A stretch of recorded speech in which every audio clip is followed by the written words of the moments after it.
नमस्कार, मैं हूं आपके साथ विभा उपाध्याय और आप सभी दर्शकों का अन्नदाता कार्यक्रम में स्वागत करती हूं। हमारे देश का किसान जन का पोषक है, वो श्रम का देवता है, अन्नदाता है। उसमें ही भारत की आत्मा निवास करती है और ऐसे ही किसानों की प्रगति के लिए हम खेती बाड़ी से जुड़ी हुई बहुत सी नई लाभकारी जानकारियां हर रोज सुबह लेकर आते हैं। तो चलिए कार्यक्रम शुरू करने से पहले देखते हैं क्या है आज के अन्नदाता में। फसलों में ट्राइकोडर्मा विरिडी का प्रयोग और उसके लाभ।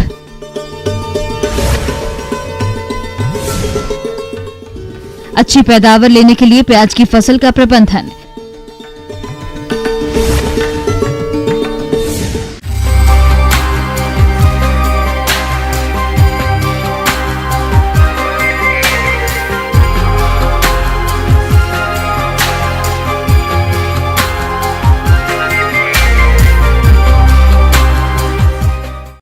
फसलों में रासायनिक दवाओं के अधिक प्रयोग से मिट्टी और उत्पाद दोनों पर खराब असर पड़ता है, जबकि बाजार में कई ऐसे जैविक उत्पाद उपलब्ध हैं जिनका आप फसलों में प्रयोग करके कीट रोगों का नियंत्रण कर सकते हैं। आज हम आपको ऐसे ही एक फफूंद ट्राइकोडर्मा रोगनाशी के बारे में बताएंगे, जिस पर चर्चा कर रहे हैं बिरसा कृषि विश्वविद्यालय जिला रांची के पौधरोग विशेषज्ञ डॉक्टर मनोज वर्णवाल।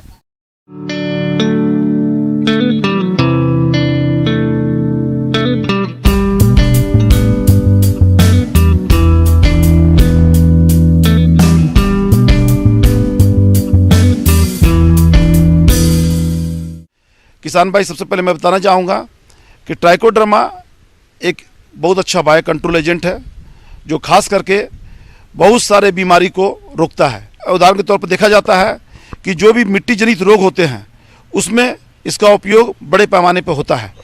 जैसे मुरझाने वाली बीमारी चना में लगता है, अरहर में लगता है, टमाटर में लगता है, बैगन में लगता है। इस तरह से कई फसलों में ये इसका खास करके देखा गया ये बीमारी आती है। या डैम्पिंग ऑफ है, डैम्पिंग ऑफ लगता है, खास करके बहुत सारे वेजिटेबल्स में लगते हैं। तो डैम्पिंग ऑफ बीमारी रोकने के लिए हम लोग ट्राइकोडर्मा का व्यवहार करने का सलाह देते हैं। आधुनिक तकनीकी में ट्राइकोडर्मा का उपचार किसानों के लिए हर हाल में फायदेमंद है। दरअसल ट्राइकोडर्मा घुलनशील जैविक फफूंदी नाशक एक कवक है। धान, गेहूं, दलहनी, औषधीय, गन्ना और सब्जियों की फसल में प्रयोग करने से उसमें लगने वाले फफूंद जनित तना, गलन, उकठा आदि रोगों से निजात मिल जाती है। इसका प्रभाव फलदार वृक्षों पर भी लाभदायक है। इसकी कीमत या लागत भी रासायनिक दवाइयों से काफी कम है, साथ ही पर्यावरण के लिए भी सुरक्षित होता है। इसका प्रयोग किसान आसानी से कई तरह की फसलों में कर सकते हैं। ट्राइकोडर्मा वास्तव में एक बायो कंट्रोल एजेंट है। इसमें देखा जाता है कि इसमें दूसरे सूक्ष्म जीवाणु को खाने की क्षमता बहुत ज़्यादा होती है। करने का अर्थ यह है ट्राइकोडर्मा अपने आप में एक फंगस है जो दूसरे फंगस को खाता है। ऐसा देखा जाता है कि ट्राइकोडर्मा खास करके एक ऐसा बायो कंट्रोल एजेंट है जो 2-3 तरह से उपयोग किया जाता है। पहला, बीज का बीज बोने से पहले बीज का बीज उपचार करना चाहिए। बीज उपचार जनरली हम लोग बोलते हैं 6 ग्राम से 10 ग्राम ट्राइकोडर्मा तक प्रति किलो बीज की दर से बीज उपचार करने का सलाह देते हैं। दूसरा, ट्राइकोडर्मा को छिड़काव करके भी इसको बहुत सा बीमारी को कंट्रोल किया जा सकता है। यही नहीं, इसके अलावा इसका प्रयोग हम लोग खास करके ट्राइकोडर्मा को पौधे के जड़ के पास में डालने पर भी बीमारी को रोका जा सकता है। किसान भाई 5 से 10 ग्राम ट्राइकोडर्मा को 25 मिलीलीटर पानी में घोल लें। ये घोल 1 किलोग्राम बीज को शोधित करने के लिए पर्याप्त है। धान की नर्सरी और अन्य कंद वाली फसलों 10 ग्राम ट्राइकोडर्मा का घोल 1 लीटर पानी में बना लें। नर्सरी पौध को तैयार घोल में आधे घंटे तक भिगो लें। इसके बाद रोपाई कर दें। प्रति एकड़ खेत में 1 किलोग्राम ट्राइकोडर्मा 100 लीटर पानी में घोलकर उसका छिड़काव भी कर सकते हैं। भूमि शोधन के लिए 5 किलोग्राम ट्राइकोडर्मा को 15 किलोग्राम गोबर की खाद या वर्मी कंपोस्ट में मिलाकर 1 से 12 घंटे तक छाया में रखें।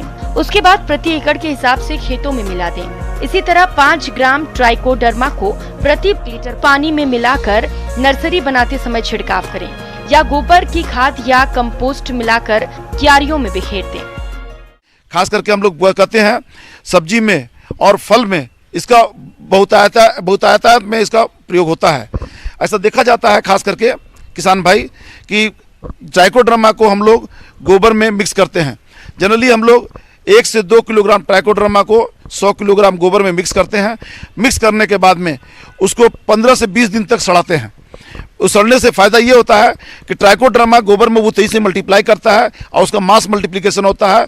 और बुआई या रोपाई के समय में ये उस समय जड़ के पास में छोटा छोटा आटा का लोई इतना गोल इतना छोटा छोटा बना करके उस जड़ के पास में रोपाई के समय में दिया जाता है। खास करके बैगन की जब खेती करते हैं या टमाटर की खेती करते हैं उस तरह से करके उसमें दिया जाता है। और ऐसा भी देखा जाता है खास करके अमरूद में भी मुरझाने वाली बीमारी बहुत ज़्यादा आती है। अमरूद में मुरझाने वाली बीमारी से बचने के लिए हम लोग ट्राइकोडर्मा का भी व्यवहार करते हैं। तो उसके जड़ के 1 मीटर डायमीटर का एक चारों तरफ रिंग बना देते हैं, छोटा सा गड्ढा कोड़ देते हैं। उसी गड्ढे में ट्राइकोडर्मा का गोबर जो बेस्ड जो खाद बनता है वो ट्राइकोडर्मा गोबर बेस्ड खाद को जड़ के चारों ओर डाल देते हैं। डालने से मुरझाने वाली बीमारी निश्चित रूप से रोक सकते हैं। ट्राइकोडर्मा का प्रयोग करते समय कुछ बातों का ध्यान रखें, जैसे ट्राइकोडर्मा के विकास और अस्तित्व के लिए उपयुक्त नमी बहुत आवश्यक है। इसीलिए इसके इस्तेमाल से पहले देख लें कि मिट्टी सूखी ना हो। जिस खेत में ट्राइकोडर्मा को डाला गया हो उस खेत में 1 सप्ताह तक कोई भी फंगीसाइड या फफूंदी नाशक का इस्तेमाल न करें। अगर ट्राइकोडर्मा से बीज को उपचारित कर रहे हैं तो ध्यान रखिए कि सूर्य की किरणें उस पर सीधे ना पड़े। ट्राइकोडर्मा से उपचारित गोबर की खाद अधिक दिनों तक के लिए न रखें। उपचारित गोबर की खाद का इस्तेमाल अधिकतम 3 से 4 माह तक करना अच्छा रहता है। ट्राइकोडर्मा सभी सरकारी बीज भंडारों तथा दवा की दुकानों में उपलब्ध है। इसके अलावा कृषि विज्ञान केंद्र, कृषि विश्वविद्यालय, कृषि महाविद्यालयों से भी इसको आप ले सकते हैं। यही नहीं, एक चीज़ बताना चाहूँगा किसान बंधु, जो मार्केट में ट्राइकोडर्मा मिलता है उसका लाइफ वास्तव में 6 महीने का होता है। इसलिए दवा खरीदने से पहले एक चीज़ आपको अवश्य याद होना चाहिए कि उसका मैन्युफैक्चरिंग डेट देख लेना चाहिए। 6 महीना से पुराना हुआ तो निश्चित रूप से दवा उतना कारगर नहीं होता है। अगर 2 महीना 3 महीना पुराना मैन्युफैक्चरिंग मिले तो ज़्यादा इफेक्टिव होता है, लेकिन 6 महीने के पुराना ट्राइकोडर्मा वो आप व्यवहार में नहीं ला सकते हैं। इसीलिए खरीदते समय किसान बंधु विशेष रूप से आप इसका ध्यान रखेंगे। तो इन्हीं शब्दों के साथ में हम समझते हैं कि अगर आप ध्यान देंगे तो आपको ज़्यादा फायदा होगा और इस तरह से आप समृद्ध भी होते जाएंगे। किसान भाइयों, अभी तक आपने खेती से जुड़ी हुई कुछ उपयोगी जानकारियां देखी। अब लेते हैं एक छोटा सा ब्रेक, जल्द लौटेंगे और कार्यक्रम में आगे भी है खेती बाड़ी से जुड़ी हुई महत्वपूर्ण जानकारियां, तो बने रहिए हमारे साथ।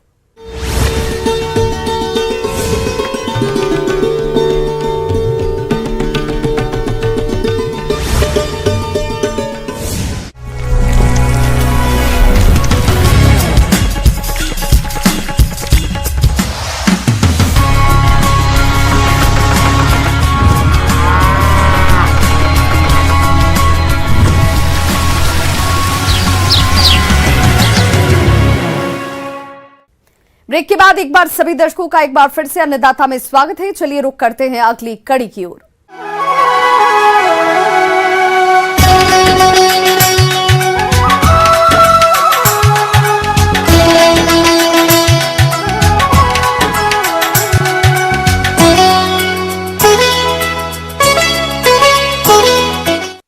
प्रदेश के जिन किसानों ने प्याज की फसल लगा रखी है उनकी फसल में इस कुछ खास प्रबंधनों जैसे पोषक तत्वों का प्रयोग, खरपतवार का नियंत्रण और पौध सुरक्षा उपायों को अपनाने की जरूरत है। तभी इस फसल की बढ़वार ठीक ढंग से होगी और अच्छा उत्पादन मिलेगा। तो चलिए प्याज की फसल के प्रबंधन के बारे में जानते हैं बिहार कृषि विश्वविद्यालय सबौर भागलपुर के कृषि वैज्ञानिक डॉक्टर विजय कुमार सिंह से।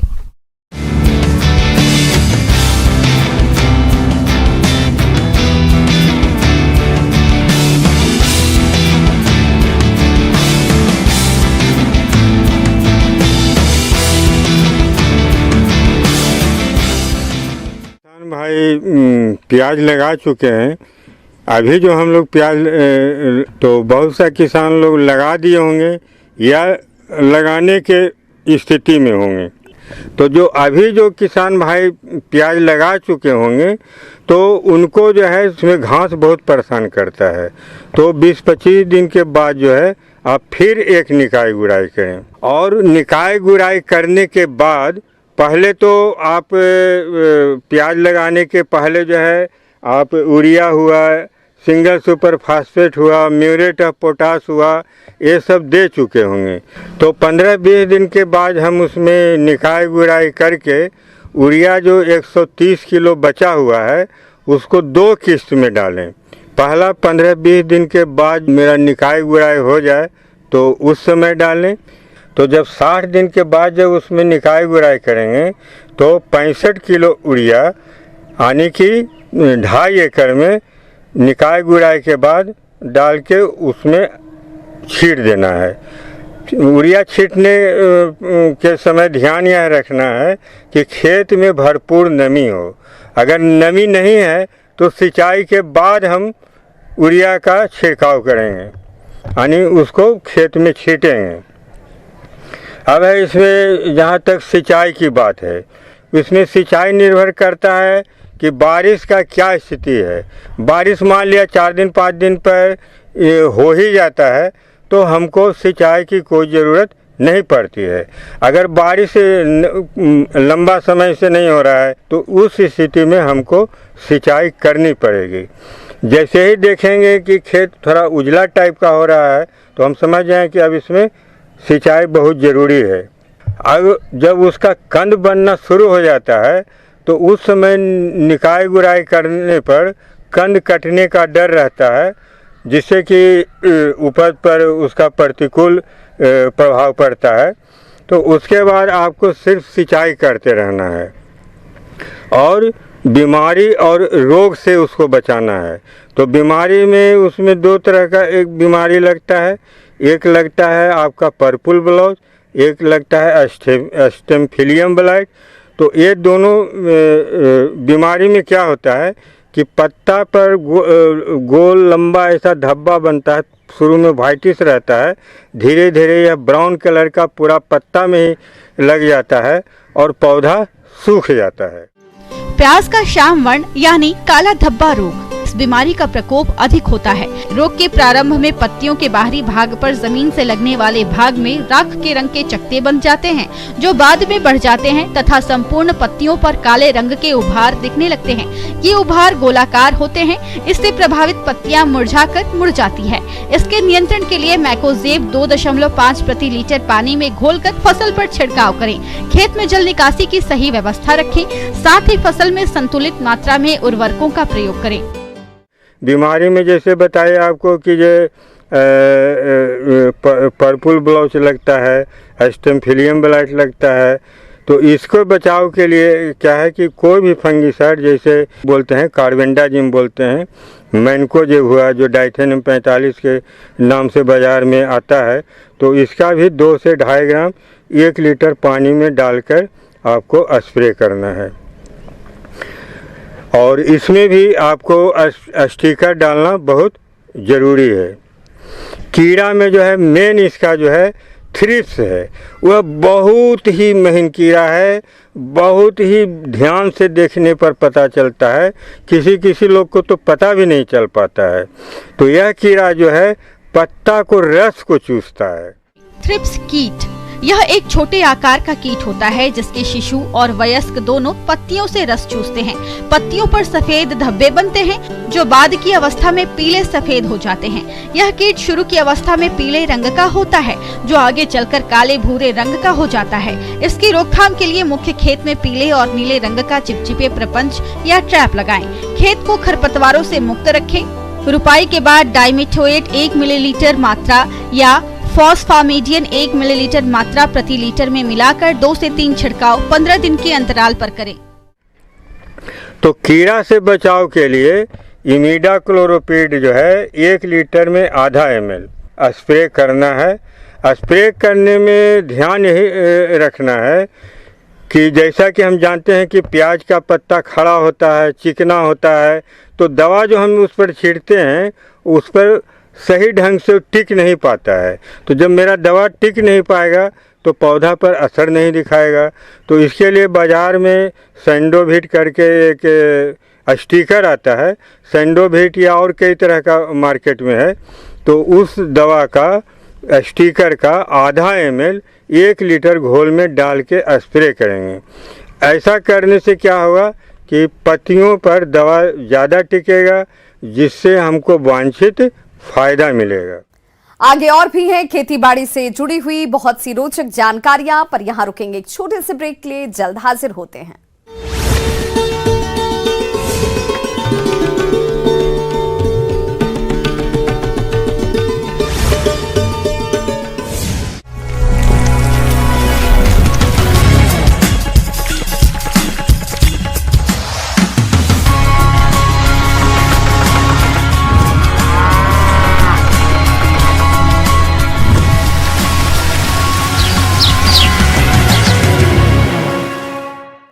ब्रेक के बाद एक बार फिर से आप सभी दर्शकों का अन्नदाता कार्यक्रम में स्वागत है। बढ़ते हैं अपनी अगली प्रस्तुति की ओर।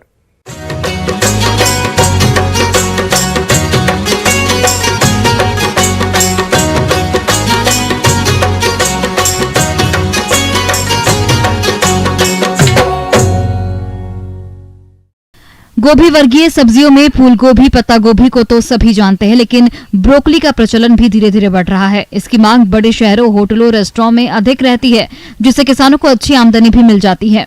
जो किसान इस लाभ को देखते हुए ब्रोकली की खेती करना चाहते हैं, उनके लिए इसकी पौध तैयार का सही समय चल रहा है।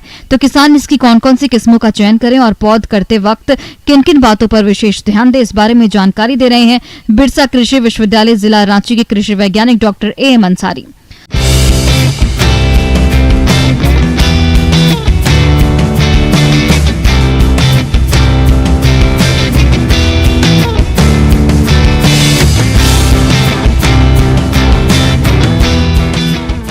आज मैं आपके बीच मौजूद हूँ ब्रोकली की वैज्ञानिक खेती की जानकारी लेकर।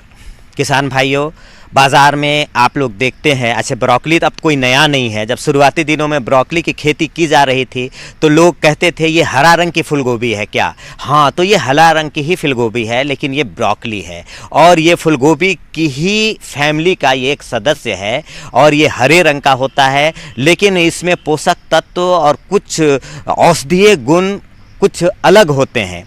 खासकर इसमें वैसे तो हम देखें तो जितने भी फूलगोभी हो, बंदा गोभी हो या दूसरे जो भी इस ग्रुप के हैं, उसमें कैंसर से लड़ने की क्षमता होती है, औषधीय गुण मौजूद होता है। लेकिन ब्रोकली में दूसरे कोल क्रॉप जो फूलगोभी की जाति के हैं उसे हम कोल क्रॉप कहते हैं। तो कोल क्रॉप के जितने भी सब्जियां हैं उसमें सबसे ज़्यादा कैंसर से लड़ने की क्षमता अगर किसी में होती है तो ब्रोकली में होती है, इसलिए ब्रोकली का बहुत डिमांड है। ब्रोकली की खेती से आज किसान अच्छा खासा फायदा ले रहे हैं, लेकिन अच्छी क्वालिटी की उपज लेने के लिए इसकी खेती पर अधिक ध्यान देने की जरूरत होती है, जिसमें सबसे पहले इसे सही समय पर लगाने पर ध्यान देने की जरूरत है, क्योंकि देर से रोपाई करने पर फूल का सही साइज नहीं आता है, जिसका मार्केट वैल्यू अच्छा नहीं मिलता। लेकिन इसको हम आगात या पिछात नहीं कर सकते। इसकी खेती हम सिर्फ और सिर्फ मुख्य सीज़न में ही कर सकते हैं। इसकी बुआई का समय आमतौर पर नर्सरी में 15 सितंबर से लेकर 1 नवंबर तक आप रख सकते हैं, यानी 15 सितंबर से पूरे अक्टूबर नर्सरी की बुआई करेंगे। जब 20-25 दिन का बिचड़ा हो जाएगा तब मुख्य खेत में इसकी रोपाई करेंगे। इसकी खेती की सारी विधि वैसे ही है जैसे बंदा गोभी और फूल गोभी का है। इस फसल को बिहार, झारखंड के किसान अब उगाने लगे हैं। यहाँ की मिट्टी इसके लिए अनुकूल है। बस जरूरत है कि मिट्टी में पोषक तत्वों की उचित मात्रा के लिए खाद उर्वरकों का संतुलित मात्रा में प्रयोग किया जाए। इसलिए अच्छी उपज के लिए मिट्टी की जांच करवाकर ही खाद उर्वरकों का प्रयोग किया जाए। बलवाही दोमट किस्म की मिट्टी सबसे अधिक उपजाऊ होगी, जिसमें कार्बनिक तत्व अच्छे हों, साथ ही साथ जल निकासी की व्यवस्था तो हो ही, सिंचाई का भी साधन मौजूद होना चाहिए। साथ ही साथ कंपोस्ट की जो आवश्यकता होगी वो आपको इसमें 20 टन प्रति हेक्टेयर के दर से आवश्यकता होगी और नाइट्रोजन आपको 80 से 100 केजी प्रति हेक्टेयर देना होगा और 60 केजी फास्फोरस और 60 केजी पोटास प्रति हेक्टेयर की दर से आवश्यकता पड़ेगी। पोटास और फास्फोरस की संपूर्ण मात्रा ट्रांसप्लांटिंग यानी रोपाई से पहले डाल दें और नाइट्रोजन की आधी मात्रा रोपाई से पहले और आधी मात्रा को 2 खुराक में ट्रांसप्लांटिंग के 15-15 दिनों के अंतराल पे आप डाल सकते हैं, तब आपका फसल बहुत अच्छा होगा। किसी भी फसल के उत्पादन में अच्छी किस्मों का अहम योगदान रहता है। ब्रोकली की कई अच्छी किस्में आज वैज्ञानिकों ने विकसित कर ली है, जिसमें से आप कोई भी किस्म ले सकते हैं। साथ ही रोपाई की दूरी बहुत ही ध्यान देने वाली बात है। कई बार ये देखा गया है कि फसल घनी होने से किसानों को उपज कम मिलती है। बीज की आवश्यकता होगी तो अलग अलग वैरायटी में थोड़ा बहुत चेंज करेगा। आम तौर पर 300 ग्राम से लेकर 500 ग्राम बीज की आवश्यकता होगी प्रति हेक्टेयर के लिए। 500 मैक्सिमम 500 ग्राम बीज की आवश्यकता होगी। कुछ प्रभेद, कुछ हाइब्रिड्स हैं जिसका 300 ग्राम भी सफिशिएंट होता है उसकी खेती के लिए। साथ ही साथ इसके उन्नत प्रभेद कौन से हैं इस पे हमें विचार करने की ज़रूरत है। तो बड़ा अच्छा हिमाचल प्रदेश के वैज्ञानिकों ने निकाला है पालम समृद्धि। ये झारखंड, छत्तीसगढ़ इन सब इलाकों में बहुत अच्छा होता है, पूरे देश में अच्छा होता है। तो पालम समृद्धि का आप चयन कर सकते हैं। क्रूजर नाम का वेराइटी है। पूसा KTS एक करके वैरायटी है, कॉर्वेट है, ग्रीन माउंटेन है, एवरेस्ट वैरायटी है, माराथन, एक्सप्रेस कोरोना, अभी कोरोना बीमारी चला है, नाम भी याद आसानी होगी, एक्सप्रेस कोरोना है, डेस्टिनी है, ईस्टर्न मैजिक है, ग्रीन मैजिक है, रोमानेस्को है, सन किंग है, पर्पल स्प्राउटिंग करके एक वैरायटी है जो ज़्यादा ग्रीन नहीं पर्पल रंग का होता है, तो पर्पल स्प्राउटिंग भी आप कर सकते हैं।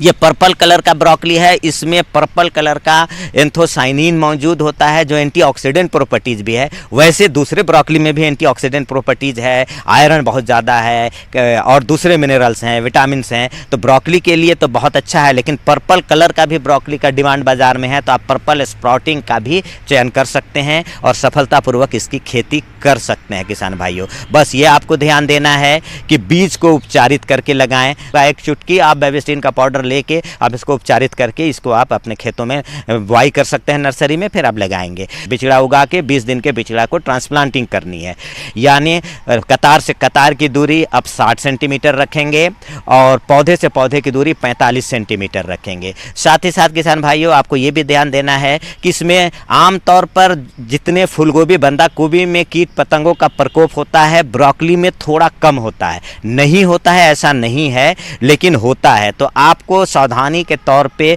शुरुआती दिनों से ही नीम बेस जो कीटनाशक है उसका प्रयोग हर 15 दिन 10 दिन के अंतराल पे आप करते रहें। मुख्य खेत में बुआई करने के हर 10-10 दिन के अंतराल पे तो आपको रासायनिक जो कीटनाशक है उसे देने की आवश्यकता नहीं होगी। निम्बिडीन, नीमाक्योर या अन्य नाम से नीम आधारित जो दवा है बाजार में उपलब्ध है, उसका हर 10 दिन 5 दिन के अंतराल पे आप छिड़काव करते रहें। इसके बाद भी अगर कंट्रोल नहीं होता है और अचानक बहुत अधिक कीट का प्रकोप होता है, पत्ते को पूरी तरीके से छेद करते हुए दिखाई पड़ते हैं कीड़े या खाते हुए दिखाई पड़ते हैं दूसरे जो कैटरपिलर हैं, तब आपको क्यूराक्रोन नाम की एक दवा आती है, प्रोफेनोफॉस है, उसका 1.5 ml प्रति लीटर पानी में घोल बना के 2 छिड़काव 10-10 दिन के अंतराल पे करेंगे तो आपका फसल सुरक्षित रहेगा किसान भाइयों। बाजार इसका उपलब्ध है, सभी लोग ब्रोकली चाहते हैं। जितने बहुत सारे एक से एक डिशेस बनाए जाते हैं शहरों में, इसलिए ब्रोकली का शहर में बहुत डिमांड है। ट्रांसपोर्टेशन की कोई समस्या नहीं है। कंपैरेटिवली फूलगोभी बंधा गोभी के तुलना में इसका ट्रांसपोर्टेशन ज़्यादा आसान है, ये हल्का होता है और प्रति पीस के हिसाब से ये बिकता है, किलो में आमतौर पर इसे नहीं बेचा जाता है। तो किसान भाइयों हम समझते हैं आपको मैंने सफिशिएंट जानकारी दे दी है ब्रोकली की खेती के लिए। आइंदा और कुछ समस्या होगी तो फिर मैं नई जानकारी लेके आपके साथ हाजिर होऊंगा। धन्यवाद।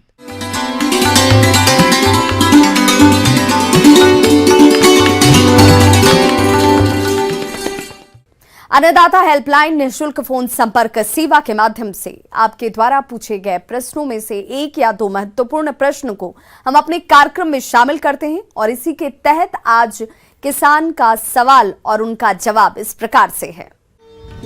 अन्नदाता निःशुल्क फोन संपर्क सेवा के माध्यम से पूछे गए प्रश्नों में से आज हमने जिस प्रश्न को कार्यक्रम में शामिल किया है उसे पूछा है ग्राम लखनपुर, जिला मधुबनी के कृषक नीलेश कुशवाहा ने। ये चने की उन्नत किस्मों के बारे में जानकारी चाहते हैं। तो नीलेश कुशवाहा जी आपकी जानकारी के लिए प्रस्तुत है कार्यक्रम का ये अंश। नमस्कार किसान भाइयों, चना हमारे बिहार के एक प्रमुख दलहनी फसल है जो कि रबी सीजन में उगाई जाती है और इसकी खेती बड़े पैमाने में हमारे किसान भाई करते हैं। तो इसके लिए चने के लिए जो भी प्रजाति हम लोग चयन कर सकते हैं हमारे बिहार क्षेत्र के लिए, अभी नए में RBG 201, RBG 202, फिर पूसा 256, फिर ये GNG 1581, ये वैरायटी हमारे अभी आज के डेट में बिहार क्षेत्र के लिए बहुत अच्छा परफॉर्म कर रही हैं। किसान भाइयों इन वैरायटियों में से चयन कर सकते हैं।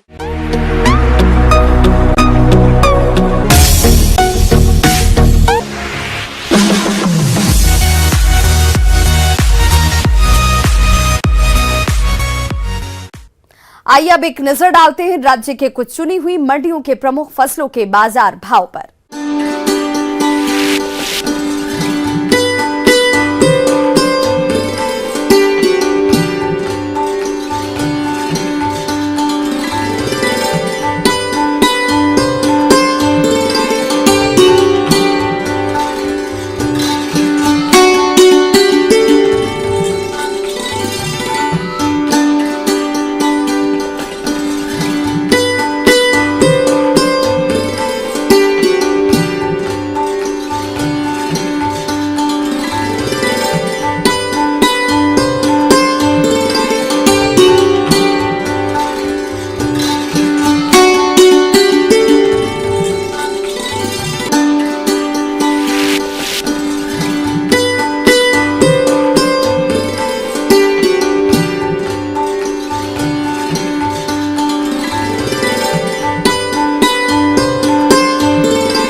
किसान भाइयों, अन्नदाता आपकी सेवा के लिए संकल्परत है। कृषि संबंधित समस्या और सुझावों के लिए आप हमें इस पते पर संपर्क कर सकते हैं। Producer Annadata, news 18 Bihar Jharkhand, Ramoji film city Hyderabad 501512। साथ ही आप हमें ईमेल भी कर सकते हैं। हमारा ईमेल एड्रेस है p18annadatabihar@nw18.com। इसके अतिरिक्त आप हमें निःशुल्क हेल्पलाइन नंबर 180088921663 पर सोमवार से शनिवार सुबह 10 बजे से शाम 4 बजे के बीच संपर्क भी कर सकते हैं। किसान भाइयों, अब समय हो रहा है आपसे विदा लेने का, तो हमारी अन्नदाता टीम को दीजिए इजाजत। कल फिर से होगी आपसे मुलाकात कृषि संबंधित कुछ और महत्वपूर्ण जानकारियों के साथ। नमस्कार।